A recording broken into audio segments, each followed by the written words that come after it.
আসসালামু আলাইকুম ওয়া রাহমাতুল্লাহি ওয়া বারাকাতুহু। সম্মানিত দেশবাসী, আমি cancer specialist doctor SM. Sarwar. বিশেষ করে আপনারা জানেন যে সারা ওয়ার্ল্ডের ডাক্তারদের বক্তব্য ক্যান্সার, কিডনি, থ্যালাসেমিয়া, এইডস রোগ, এই রোগটি হলো মরণ ব্যাধি। চিকিৎসায় লাগে প্রতি মাসে কয়েক লক্ষ টাকা এবং এক সময় রোগীও মারা যায় এবং পরিবারটা অর্থনৈতিকভাবে ধ্বংস হয়ে যায়। বিশেষ করে আমি বলবো যে একসময় আমরা বলেছিলাম যক্কা হলে রক্ষা নেই, একসময় আমরা বলছি টাইফয়েড হলে কোনো না কোনো অঙ্গ চলে যাবে, একসময় বসন্ত হলে সমস্ত শরীর পচে যেত, এমনকি মানুষকে বাড়ির বাহির করা হতো। এবং আমাদের একজন নবীকেও বসন্ত রোগের জন্য তাকে পাহাড়ে নিয়ে রাখা হয়েছিল। বিশেষ করে একসময় ডায়রিয়া হলো, গ্রামের পর গ্রাম মানুষ মারা গিয়েছে, কিন্তু আজকে সেগুলোর যেমন কোনো ভিত্তি নেই। আমি বলি ক্যান্সার, কিডনি, থ্যালাসেমিয়া, এইডস রোগ সেইগুলো কোনো মরণ বিধি নয়, সেইগুলো সম্পূর্ণরূপে সুস্থ হয়। এমনকি সেইগুলো যে মরণ বিধি বলতে কোনো ভিত্তি নাই। আপনারা যদি ক্যান্সার গবেষক অধ্যক্ষ ডাক্তার এস.এম. সারোয়ার ইউটিউবে সার্চ করেন, আপনারা 5,500-এর ঊর্ধ্বে রোগীর সাক্ষাৎকার পাবেন।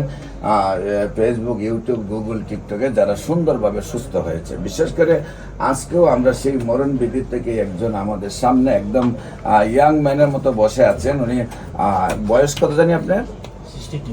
62। অলরেডি আমরা বলি 60 হলে এক্সপিয়ার।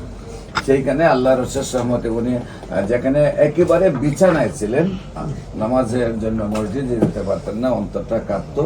আল্লাহর রসের সহমতে আমার ওষুধ খাওয়ার পর 15 দিনের মধ্যে, নাকি 15 মসজিদে গেছেন, 15 দিনের মধ্যে উনি মসজিদে গেছেন, মসজিদে গিয়ে নামাজ পড়েছেন।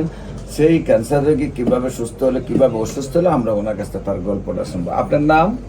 হাফেজ মুস্তাক আহমেদ। হাফেজ মুস্তাক আহমেদ।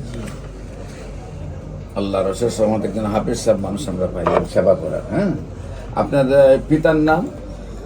মরহুম মোহাম্মদ ইসমাইল পাটোয়ারি। ইসমাইল পাটোয়ারি। আপনার মায়ের নাম? মরহুম বেলায়েতুন নেসা।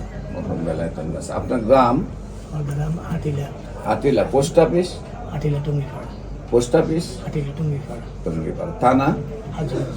হাজীগঞ্জ। জেলা? চাঁদপুর। চাঁদপুর। আপনার সাথে যে আপনার কি হন? উনি আমার বড় ভাই, শ্রদ্ধা ও আচ্ছা আচ্ছা, আপন বড় ভাই। জি, শ্রদ্ধা বড় ভাই। আপনার পরিচয়টা, নামটা? আমার নাম বিল্লাল হোসেন পাটোয়ারি। বিল্লাল হোসেন পাটোয়ারি। আমি আপনি ঢাকাতেই থাকি, আমার নবপুরে ব্যবসা। আচ্ছা আচ্ছা, আপনি নবাবপুরে আছেন। জি। তো আপনার বাসাও ঢাকাতেই? বাসা ঢাকা। আচ্ছা, আপনার ভাইয়ের কিভাবে অসুস্থ হয়েছিলেন, কিভাবে আমার কাছে আসলেন, কিভাবে সুস্থ হলেন একটু গত 3 মাস আগে থেকেই সে অসুস্থ ফিল করতেছিল। আমরা কুমিল্লাতে কয়েকটা হাসপাতালে দেখাইছি, বিভিন্ন চেক আপ করাইছি, করানোর পরে তার মানে হার্টের মধ্যে ক্যান্সার জীবাণু পাওয়া গেছে রিপোর্ট অনুযায়ী। সেই অনুযায়ী আমরা ঢাকা ক্যান্সার হাসপাতালে গিয়েছি, ওখানে অলরেডি ডাক্তার দেখাইছি, আমরা একটা সহযোগী ডাক্তার পেয়েছি, ওনার মাধ্যমে ডাক্তার দেখাইছি এবং ওখানে একটা কিমো দিয়েছি। পরবর্তীতে আমরা আমার ভাতিজা মাওলানা মোদার হোসেন শামীমের মাধ্যমে আপনার ইউটিউবের সার্চ দেওয়ার পরে আপনার নাম ঠিকানা সব পেলাম। পাওয়ার পরে আমাদের গ্রামেরই একটা রুগী আপনার এখানে চিকিৎসা হয়েছে, কেউ আমাদের পরিচিত, তার সাথে ডিসকাশন করছি, আলাপ আলোচনা করছি, করার পরে সে আমাদেরকে বললো যে হ্যাঁ তার একটা নাতি, বয়স 8 বছর, সে আপনার এখানে চিকিৎসা হয়ে এখন আগের চেয়ে অনেক ভালো আছে। এবং শিয়ামগ্রাম? হ্যাঁ, না না, আমাদের গ্রামেরই হাটিলা। গ্রামের নাম? হাটিলা। আপনাদের কুমিল্লার শিয়ামগ্রামে আমার একটা বাচ্চা আছে, আমাদের 1 মাসের গ্রামেরই একটা ক্যান্সার। বাচ্চা পাইছি আমরা, তারও একটা সাক্ষাৎকার আপনার এখানে আমরা দেখছি। আচ্ছা আচ্ছা। দেখার পরে তার সাথে আলাপ করার পরে সে বললো যে হ্যাঁ আমার নাতি এখন সুস্থ আছে, মানে খেলাধুলা করতে পারতে, চলাফেরা করতে পারতে, কোনো অসুবিধা স্কুলে নেই। যাইতেছে, স্কুলে যাইতেছে। তখন আমরা মানে সাহস পাইলেন? আমরা একটু সাহস পেলাম, সাথে সাথে আমরা ডিসিশন নিলাম যে আপনার এখানে আসবো।